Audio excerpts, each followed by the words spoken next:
Bonjour tout le monde, on approche des 3 ans de la chaîne, ce sera samedi, et je vous prévois une petite vidéo spéciale. Bon, je pense que si vous suivez la chaîne, vous pouvez vous douter de ce que ça va être. Mais voilà, je vous en dis pas plus, on se voit samedi. Mais je vais quand même profiter de cette petite vidéo pour répondre aux questions que vous m'avez posées. J'avais proposé de faire une petite FAQ, vous m'avez posé des questions, on y répond, c'est le principe en même temps. Elmeno837 me demande quelles sont mes 3 sagas vidéoludiques préférées. Et globalement, les jeux vidéo que j'aime, c'est du Nintendo.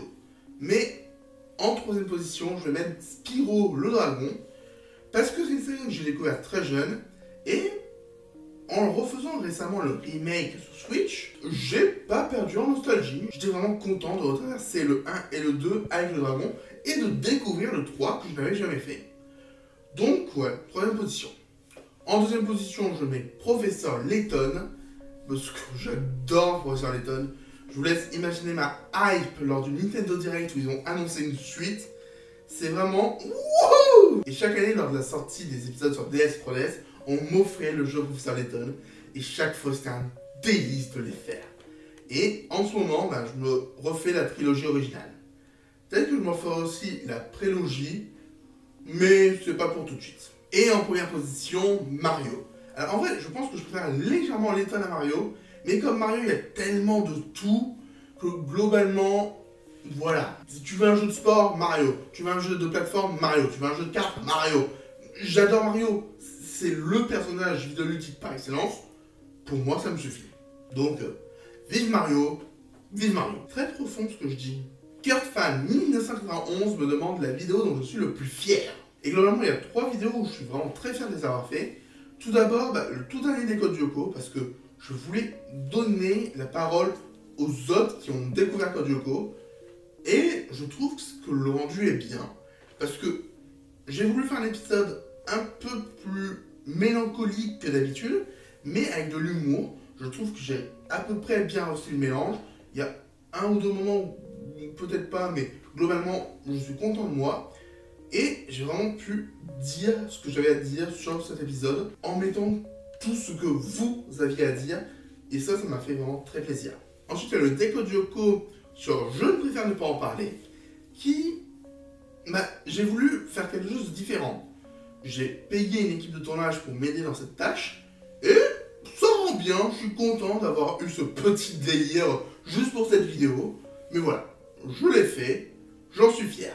Et la vidéo dont je suis le plus fier, c'est une qui est arrivée relativement tôt sur ma chaîne, pour les 1 an de la chaîne en fait, c'est celle sur le secret de Talitia, l'analyse d'un aspect spécifique de l'œuvre. Pour ceux qui n'ont pas vu, allez le voir, parce que il se peut que j'en parle bientôt. Mais voilà, pour aller voir ce film dans tous les cas, parce que c'est mon film préféré, vous devriez le connaître, non? Quid me pose plusieurs questions, notamment quel est mon personnage favori de Miraculous. Je pense que dans les principaux, on peut mettre Adrien et le papillon, et dans les secondaires, Juleka. Il me demande également quel est mon chip préféré, et là c'est l'un de ceux qui n'existent pas, le Roleka, Rose et Juleka. Ça irait tellement bien ensemble, mais non, on n'a pas ça. Et si on doit en prendre un qui existe, le Mari Noir est bien. On me demande également comment se déroulait la production des Decode Lyoko, et en gros, ce que je faisais, c'est que je prenais l'épisode, je le mettais un peu en forme, et je le découpais partie par partie sur ce que j'ai envie de parler. Entre chaque partie, du coup, j'écris les répliques que je vais devoir dire devant la caméra, et ça peut me prendre minimum 2 heures, généralement, et je crois que le plus long, ça a été quasiment une journée entière. Hein. Des fois, j'ai envie de donner un truc particulier au Decode Lyoko, ou au Lady Vlog, et ça peut prendre plus de temps. Mais voilà, on va dire en moyenne 3-4 heures. Puis il y a le tournage, donc ça, généralement, il y a une demi-heure de tournage par épisode. Après, si l'épisode est plus court, le tournage va être plus court, si c'est plus long, ça va être plus long, mais en moyenne, encore une fois.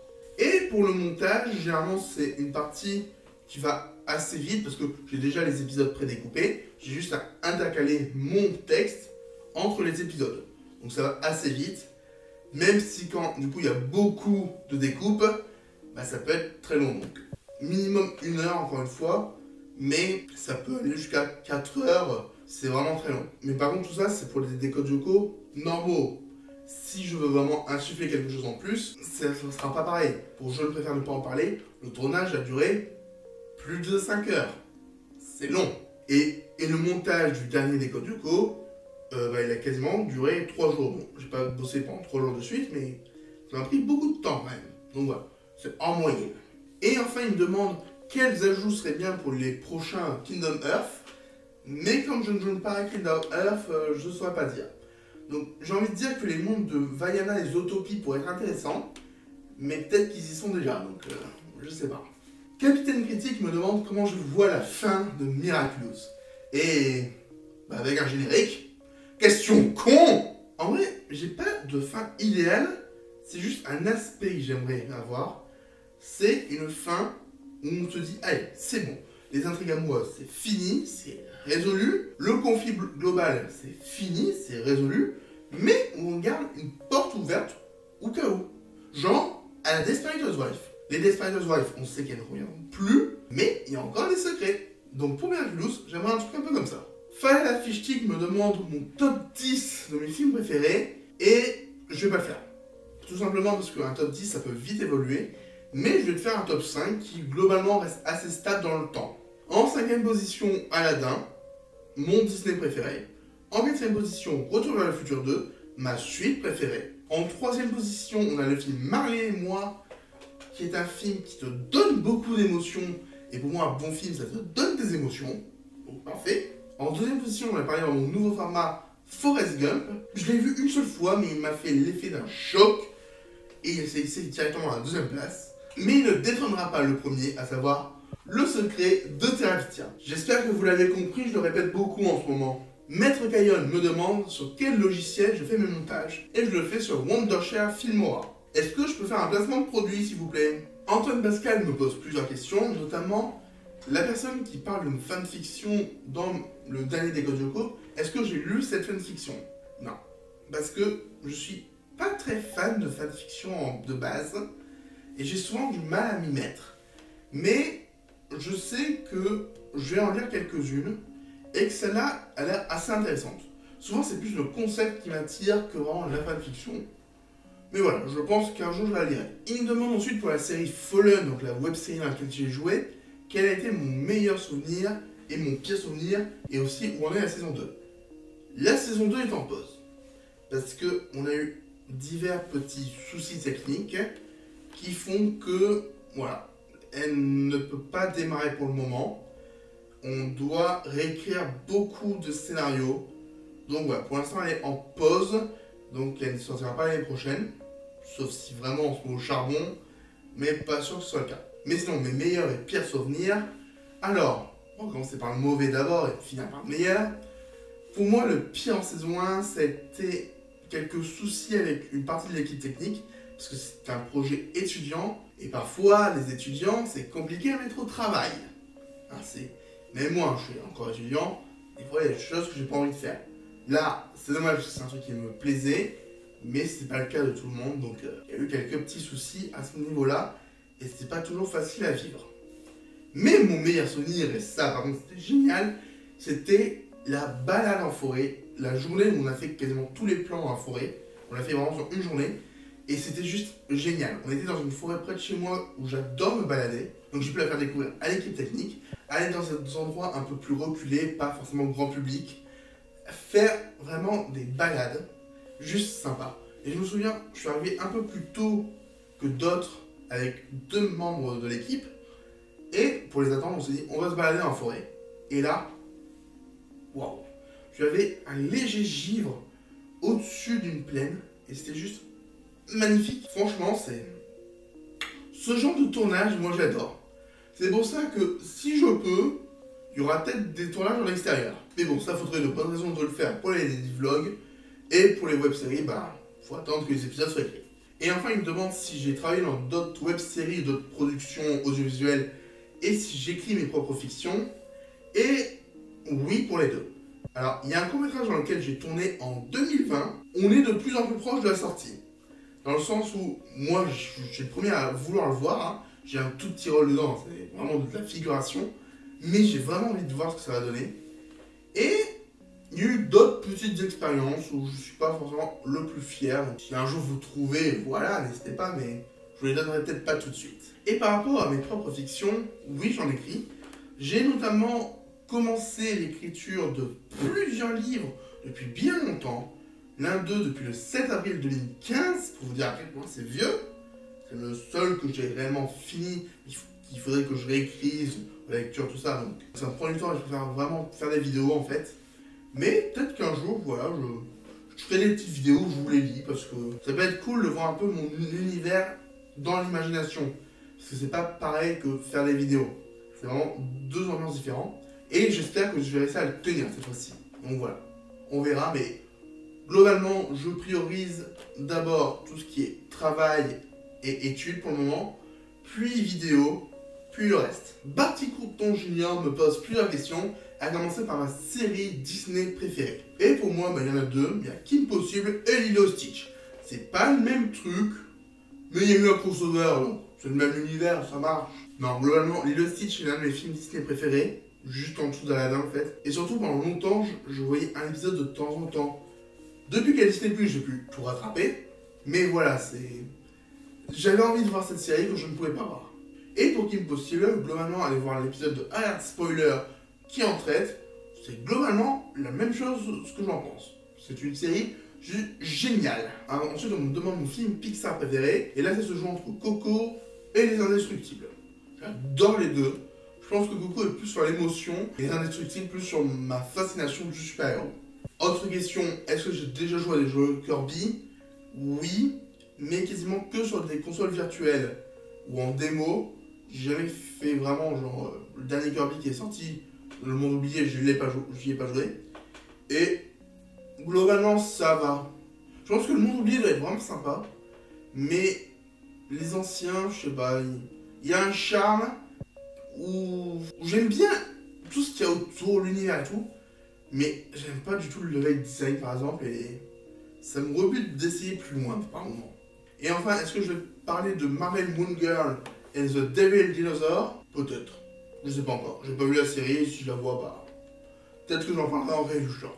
Herbo97 me pose plusieurs questions, notamment quand est-ce qu'on mange? Quand tu veux.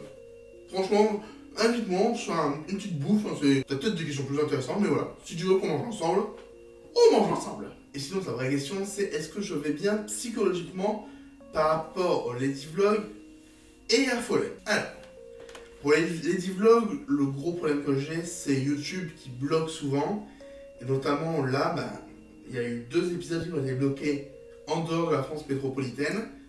C'est assez compliqué parce que autant tu me démonétises tous les Lady Vlog, c'est pas grave, je peux faire avec. Je suis pas sur YouTube pour gagner de l'argent. L'argent que je gagne avec YouTube, pour l'instant, tout ce que j'ai eu, ça m'a pas encore remboursé tout ce que j'ai dépensé pour YouTube. Donc, je m'en fous à la limite. Par contre, qu'on bloque le contenu alors que c'est une série que j'aime bien, c'est une série où j'en dis quand même du bien, et c'est une série où je m'amuse un peu avec elle, ça me gêne un peu plus. Surtout que si ça continue comme ça, je vais être obligé de vraiment massacrer les extraits vidéo, et j'ai pas envie de faire ça. Quand on parlait de ma vidéo dont je suis le plus fier, le secrétaire Vitia, j'ai un gros problème avec cette vidéo, c'est le gros logo YouTube qui tâche.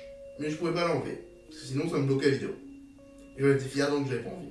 Mais c'est pas le plus compliqué. Le fait qu'on a arrêté la saison 2 de Fallen, c'était très compliqué. Notamment du fait que ça a un rapport avec mes études. Et par moment, je suis pas dedans. Et du coup, c'est vrai que c'est un peu dommage. Et par contre, les commentaires un peu négatifs qu'il y a eu sous la vidéo, pour moi, c'est clairement des trolls, donc je m'en fous. Alors, ils ont le droit de dire que je ne joue pas bien, ils ont le droit de le dire. Mais voilà, il y a certains trucs, je suis pas du tout d'accord avec eux. Donc je ne prends pas en compte ce genre de commentaires parce que... Oh tiens, l'actrice qui joue Lise, elle a été séquestrée par l'équipe. C'est un vrai commentaire qu'on a eu et j'étais... Non, c'est juste débile. Donc voilà, j'ai juste pas envie de m'attarder sur ça. Ensuite, Caro me demande un peu ce que je pense de la communauté de Miraculous. Et globalement, j'aime bien tout ce qui est la communauté créative. Donc, quasiment toute la Miraculous Team, Octolady, Geekswise, Blue, Lobo Calendria et Matilda Bird qui font du super boulot. Matilda Bird, je suis un peu moins, mais globalement, ce que je vois ce qu'elle fait, c'est super bien. On en a qui sont un peu moins connus comme Saitia et qui font de super trucs. Et d'autres qui commencent à bien se développer comme Mr. Dreams et Alfan qui font de bonnes choses aussi. Ce genre de personnes qui veulent juste faire avancer la communauté, qui vont enrichir le lore, qui vont proposer des théories, qui vont juste donner des infos. Ça, c'est cool. Puis, t'as la communauté un peu plus toxique, celle qui va te spoiler, celle qui a envie de spoiler. Je suis quelqu'un qui n'a rien contre le spoil en soi, parce que, voilà, c'est...